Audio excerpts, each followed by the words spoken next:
मेरे रहस्यमय बाबा आचार्य केशवानंद अवधूत। एक दिन बाबा ने रामचीज से पूछा, तुम जेल से बाहर जाकर क्या करोगे? रामचीज ने हाथ जोड़कर कहा, अब तो 60 साल से अधिक उम्र हो गई है, कितना दिन और जीऊँगा। अब जब मरूंगा तो वह मेरी दूसरी मृत्यु होगी। बाबा ने आश्चर्यचकित होकर पूछा, यह दूसरी मृत्यु होगी? माने क्या तुम दूसरी बार मरोगे? क्या पहले भी कभी मरे थे? जिज्ञासावश बाबा ने उससे पूरी कहानी सुनना चाहा। उसने कहना शुरू किया, बहुत दिन पहले की बात है।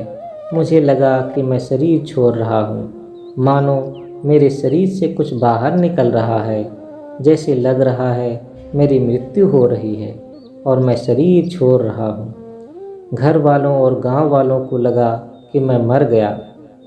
मुझे तब ऐसा महसूस हुआ कि कोई यमदूत आया और मुझे घसीटते हुए यमराज के पास ले गया। जैसा जेल है वैसा ही बड़ा गेट वाला मकान था। भीतर ले जाकर मुझे यमराज के सामने खड़ा कर यमदूत ने कहा, हुजूर, रामचीज को लाया हूँ।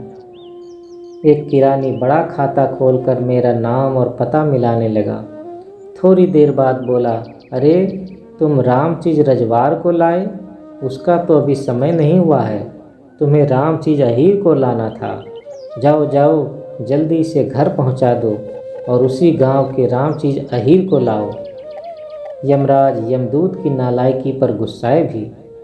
यमदूत तुरंत मुझे अपने कंधे पर रखकर मेरे घर के लिए रवाना हुआ।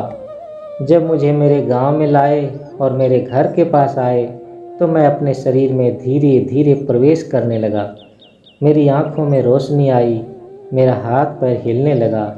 यह देखकर मेरे शरीर के आसपास खड़े लोग भागने लगे और बोलने लगे, अरे यह तो भूत बन गया।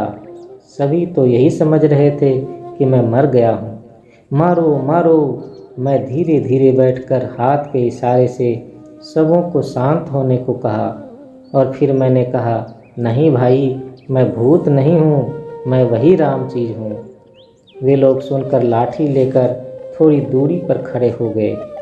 फिर मैंने उन्हें पूरी कहानी सुनाई, पर वे लोग मेरी बात पर विश्वास नहीं कर रहे थे। कुछ जवान लोगों ने कहा, तुम यहाँ से एकदम हिलना डुलना नहीं, हम लोग अहीर टोली में जाकर रामचीज अहीर के बारे में खोज लेकर आ रहे हैं। जब वे लोग रामचीज अहीर के घर के पास पहुँचे तो घर से रोने की आवाज़ सुनाई पड़ी। जाने पर पता चला कि अभी अभी रामचीज भैंस दूहते दूहते मर गया। वे लोग ये सारी खबरें लेकर जब लौट कर आए तो मेरे नज़दीक मौजूद सबों को पूरी बात बताई।